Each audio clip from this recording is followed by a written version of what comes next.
I didn't know PRS made amps.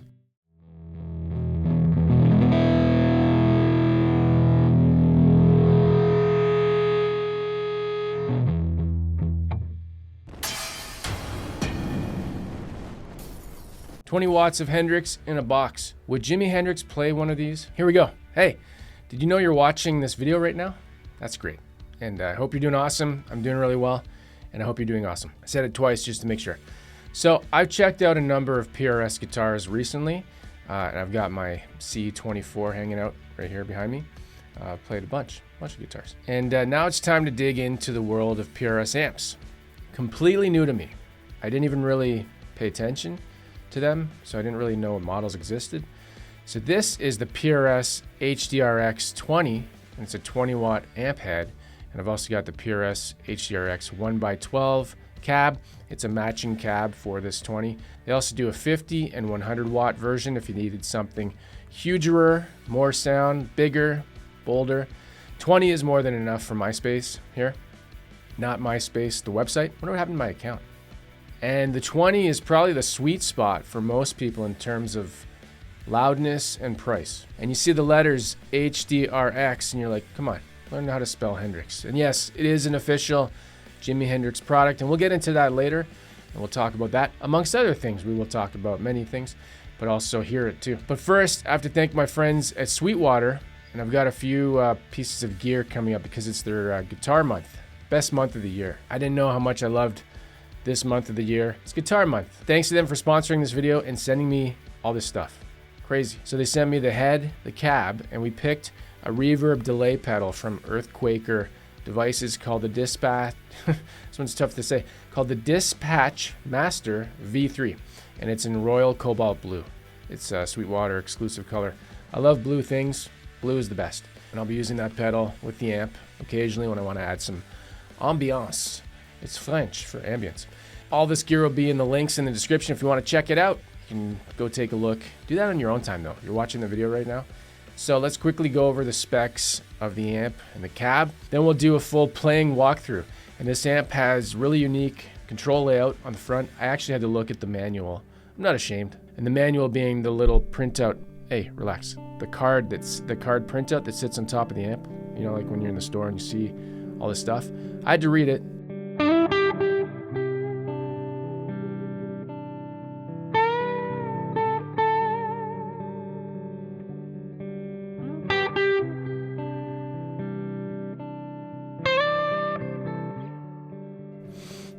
You smell like a microphone. Okay. Have you ever... No, we're not. I was going to say, have you ever smelled a microphone at a live show?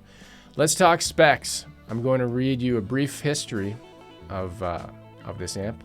So back in 2018, way back, Paul Reed Smith and PRS amp designer Doug Sewell, hope I'm saying that right. Do you say Doug or Doug or Douge? I don't know how to say that name. Just kidding. Doug Sewell. Anyways, they got their hands on the Jimi Hendrix Woodstock era amplifier. They stole it. No, they didn't. They got their hands on it. It's a late 60s British model. And after meticulously studying the original amp circuitry, PRS retooled and refined it, giving rise to the HDRX series. It's funny, they don't mention what amp that was. And I get it. The label must have been worn off, so you can't tell what it is, but they couldn't tell. Because we all know it was a... Can't say that? Oh, that's weird. Fender. Vox. Okay, I don't know. Well, I'll show you. Here's the Jimmy's alleged Woodstock rig. Bring it up on screen, me, later in editing. What? Come on. Show it. And to avoid confusion, this is the 1969 rig from Woodstock, not the 94 or 99. We're not going to talk about those. Okay, you know what? Go look it up yourself. Okay, so the amp, heavily inspired by Jimi Hendrix Woodstock era amp, whatever that amp was, we'll never know. This one that I've got, the 20, it's got two 5881 power tubes and three 12AX7 preamp tubes. So 5 tubes, 2 plus 3. Let's talk about the front panel. We'll go left to right and take a look up close. I've got it hanging up. I've got it existing. I don't even know what I'm saying. I've got it way at the top of this IKEA shelf. So the front panel left to right, you got your power switch. Then you got your preamp section controls. You got the presents, like Christmas presents. You got your bass, middle, treble. There's a high mid-gain switch. First I thought it said high gain, but no, don't be confused. It's a high mid-gain switch. And then you got your power section controls, master volume, treble volume. There's a bright switch for the treble volume, and then you got your bass volume. Input jack is on the far right. So that's unique to me. I've never seen treble volume and bass volume labeled that way. Anyways, quickly go over the back. Let's turn the amp around. Left to right, authentic Hendrix. Look, he signed it. I think that's his signature. Speaker jack options. When I first looked at the amp, I assumed one of these outputs was an effects loop, so I misread the image. I missaw it. Anyways, no effects loop. You got one 4 ohm or 2x8 ohm, or you got a 1 8 ohm or 2 16 ohm, or then a single 16 ohm, which is what I'm using. The math is all confusing for ohms, right? It's not what you learned in school. What's 2 times 4? 8. But what's 2 times 8? It's 4. What? And the cab is a 70 watt, 1x12 inch, 16 ohm cabinet. Closed back. It's big. It's got a Celestion V-type speaker. For the whole video, I'm going to be miking that with a Royer R10. Okay, enough talking. God, this guy talks too much. Okay, let's capture some tones and see what this amp can do. It's really versatile. So I'm going to use humbuckers. I'm going to use single coils. Got to use a Strat, right? And I'll be using the Dispatch Master. Oh my God. Can't say it. Dispatch Master V3. I think they did that name as a joke to make people screw it up. Dispatch Master. Say that 3 times fast. Okay, on top of the amp, there's 3 suggested settings that are included on that card. And I'm going to run through them. So I'm going to take my C24. We're going to dial in each setting. It's crazy loud. I was wearing earplugs. Okay, there's 3. So there's Paul's favorite setting. There's a clean setting, and then there's a California crunch. Let's dial those in.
Okay, that was insane in the room. Like, it was vibrating stuff. So loud. The volume was so loud, and you saw the decibel readings. I was wearing earplugs, just so you know. I have these eargasm earplugs. That's what they're called. And what? What did you say? No, seriously, don't mess around with your hearing. Who said that? Hey, all right, wear ear protection. No joke. Wow, you made it. Did you make it this far? Congratulations. I love you. Okay, what a great amp. I didn't know what to expect. I had no expectations. That's what that means. It's big and it sounds amazing. The 1x12 is huge. It's actually really big. Like, it's a really big cabinet physically as well. And if you can crank it, if your environment, like where you are, if it allows for that, do it. It's really cool. But you can have the master volume dialed back, and you can throw in a dirt pedal if you don't have the opportunity to crank it and have the natural breakup. But it's pretty cool. Super loud, like insane. Blow the walls off the stalls. Blow the walls off the stalls. That's my new saying. If you're in the bathroom playing this amp, you're gonna blow the walls off the stalls. Recommended settings, I wore earplugs, I mentioned that. I had an acoustic guitar on the wall. Well, I still do, it's still there. It was vibrating all the strings. I'm like, is that good for the guitar? And then I was like, oh yeah, that's how you play a guitar. You vibrate the strings. Some things to note, I thought I had the effects loop. I mentioned that. None of the HDRX series has an effects loop. Not a deal breaker for me. I know it is for some people. Like Princeton doesn't have one. None of the Vox amps I do have one. Other things to mention, the price is pretty good. When you go up to the 50 or 100, the price jumps significantly. And I guess I wish this amp maybe had a 1 watt or a 5 watt or just like a step down mode. But I'm not an electrician or electrical engineer. I don't know what that involves. Maybe there's a reason for that. Like maybe it's the transformer in it. I don't know that stuff. So if you do know, why would you not have one of those to step it down? Let me know in the comments. Maybe the design was just to have it be what it is, right? Loud enough for a band? Yes. Too loud for an apartment? Yes. So if I was in an apartment, living in an apartment, I'd buy it. Neighbors suck anyways. No, I'm kidding, don't. It's probably too much for an apartment. So it's time to move out of that apartment. What else can I say? Again, super thanks to Sweetwater for sending this stuff over. Check out the PRS gear on Sweetwater's site. And you can use my affiliate links if you need any gear. Always appreciated. And if you're new here, it's the first time watching me, thanks for watching my video, and subscribe to the channel if you like this stuff. You can share this video around the internet. Share it to all the social medias and stuff, even on my MySpace page. That'd be great. I would appreciate that. Okay, as always, play guitar and have fun, and I'll see you in the next video. Take care. No, you take care.